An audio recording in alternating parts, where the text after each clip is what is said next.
اچھا جی، پاکستان کے مسائل کا حل جو ہے وہ 4 ہفتوں میں آ رہا ہے۔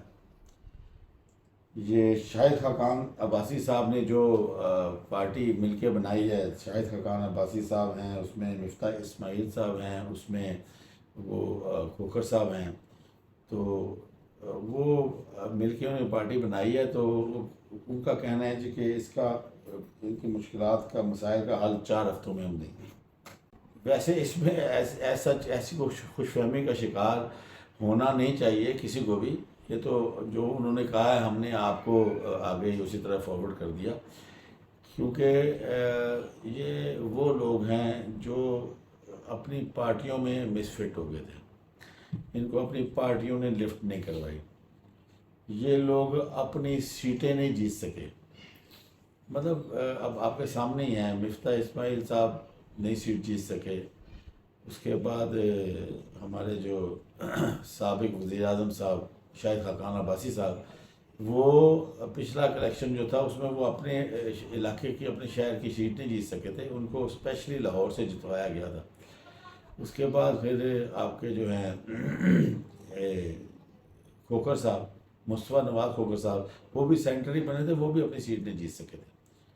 تو بہرحال کسی کے ذہن میں کوئی ایسا فطور آ جائے تو کیا کیا جا سکتا ہے؟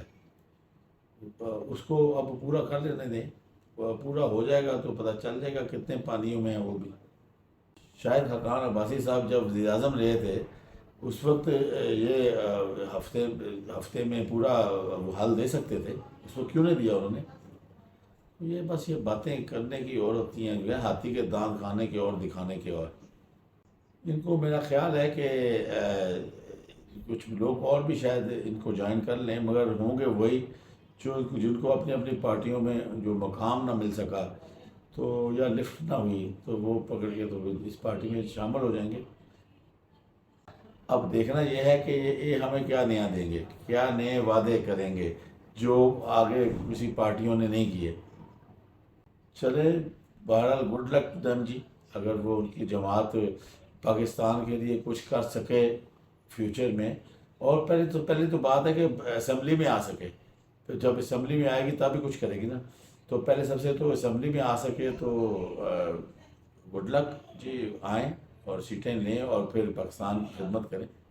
اچھا جناب، پنجاب حکومت نے اجازت مانگی تھی کہ 6 دن کے لیے سوشل میڈیا کو بند کر دیا جائے، یعنی کہ 6 محرم سے لے کر اور شاید 11 محرم تک، تو وہ 11 یا 12 محرم تک وہ بند کر دی جائے سوشل میڈیا۔ تو اس حوالے سے ابھی خیر فیصلہ تو کوئی نہیں ہوا، مگر میں یہ سمجھتا ہوں کہ یہ کوئی بہتر ڈیسیجن نہیں ہے کہ مطلب کہ آپ ہر قسم کا سوشل میڈیا بند کر دیں، جس میں یوٹیوب ہے، فیس بک ہے، ایکس ہے، اور اس کے علاوہ انسٹاگرام وغیرہ سارے، یعنی سارے سوشل میڈیا نہیں، یہ کوئی وائز ڈیسیجن نہیں ہے، اور میرا خیال ہے شاید گورنمنٹ نہ بھی دے اجازت اس چیز کی۔ اچھا جناب، وزیر اعظم صاحب نے ابھی کوئی بیان دیا ہے کہ وہ جو چائنا سے ہو کے آئے ہیں نا، تو ادھر وہ کچھ کمٹمنٹس کر کے آئے ہیں، یہ اپنا چائنیز جو لوگ ادھر آ کے کام کر رہے ہیں ان کی سیکیورٹی کے حوالے سے۔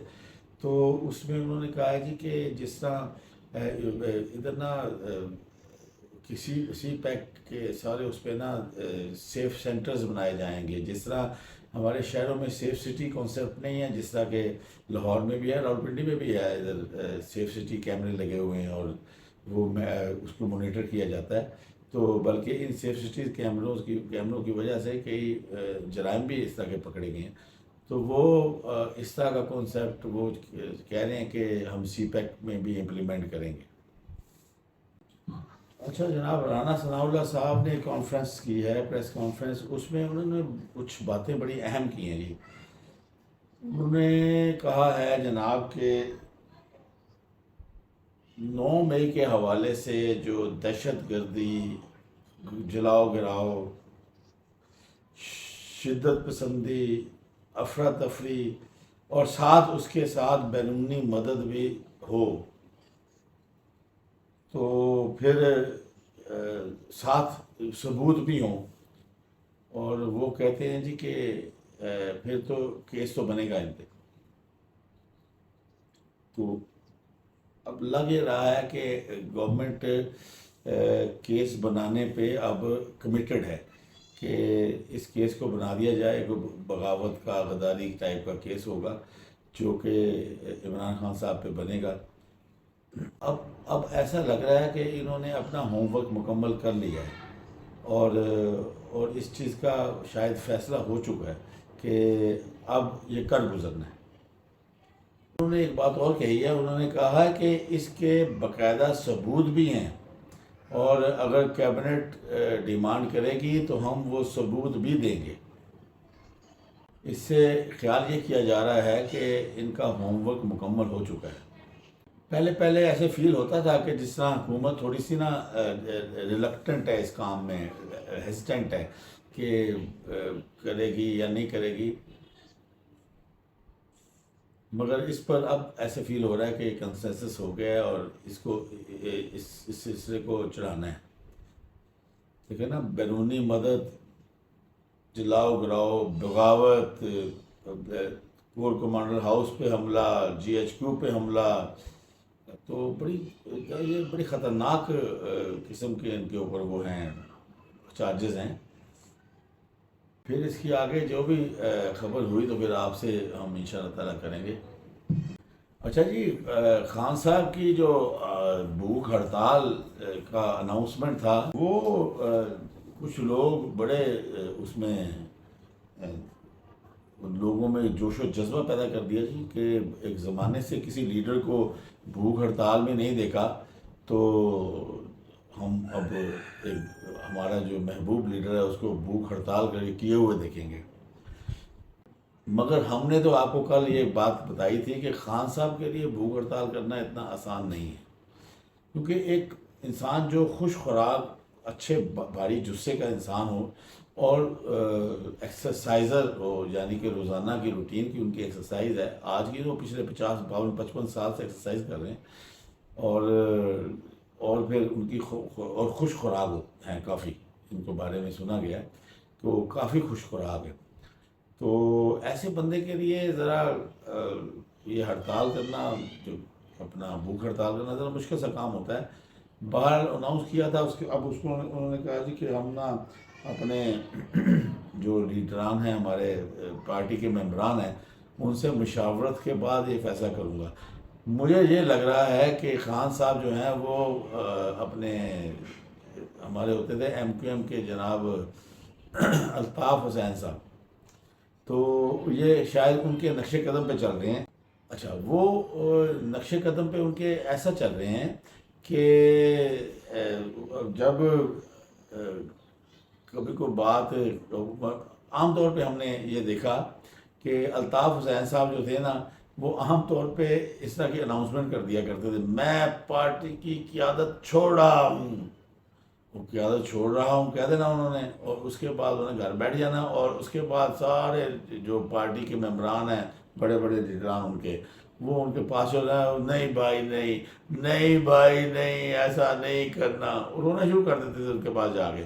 تو وہ پھر جب روا تو آگے ان کو نا تھوڑا بہت، تو اس کے بعد کہتے چلو آپ لوگوں کے میں پرزور اصرار پہ پارٹی کی قیادت نہیں چھوڑتا. تو مجھے ایسا لگ رہا ہے کہ وہ جو خان صاحب نے اپنی بھوک ہڑتال کے حوالے سے جو ایک میٹنگ کرنی ہے، اس میں ممبران نے آگے یہی کہنا ہے کہ خان صاحب جان دیو، اگے تھوڑی صحت ٹھیک نہیں ہے، ڈاؤن ہوئی ہے، تو بھوک ہڑتال کرنی ہے. تو وہ میرا خیال ہے وہ شاید وہ اس پہ آگے تو پھر جان صاحب وہ فیصلہ واپس لے لیں گے بھوک ہڑتال کا. میرا خیال ہے کہ وہ دوسرے الطاف حسین بننے جا رہے ہیں. اچھا جناب، اب بات کرتے ہیں ایران میں صدارتی انتخابات کے رزلٹس آ گئے ہیں، اور ان رزلٹس کے مطابق ایک امیدوار سعید جلیلی صاحب نے 1,35,00,000 ووٹ، اور دوسرے اسلام پسند امیدوار مسعود صاحب نے 1,43,00,000 ووٹ حاصل کیے. اچھا، ایرانی سفارت خانے نے ان کے کریڈینشیلز بھی جاری کر دیے ہیں جو ابھی نئے صدر بنیں گے، یعنی کہ منتخب ہو ہی گئے ہیں، بس اب وہ عرف شرف ہی رہ گیا ہوگا۔ ان کا پورا نام کچھ مشکل سا ہے، اس لیے میں صرف مسعود کہہ رہا ہوں، مسعود کے آگے کچھ اور بھی ہے مگر وہ کافی مشکل سا ہے۔ اچھا، یہ مسعود صاحب جی 29 سپٹمبر 1954 میں پیدا ہوئے۔ انہوں نے اپنی تعلیم Tabriz university of medical sciences میں حاصل کی۔ ان کی عمر 69 سال ہے اور پیشے کے لحاظ سے وہ کارڈک سرجن ہیں، اور جو یونیورسٹی جس میں انہوں نے تعلیم حاصل کی تبریز میڈیکل یونیورسٹی، اسی میں پروفیسر بھی ہیں۔ اچھا، مسعود صاحب 2001 سے 2005 کے دوران وزیر صحت بھی رہ چکے ہیں، اور 2016 سے 2020 کے درمیان پارلیمنٹ کے پہلے ڈپٹی اسپیکر رہے ہیں۔ وہ 2008 میں ایرانی پارلیمان میں تبریز کے نمائندے بھی رہے ہیں۔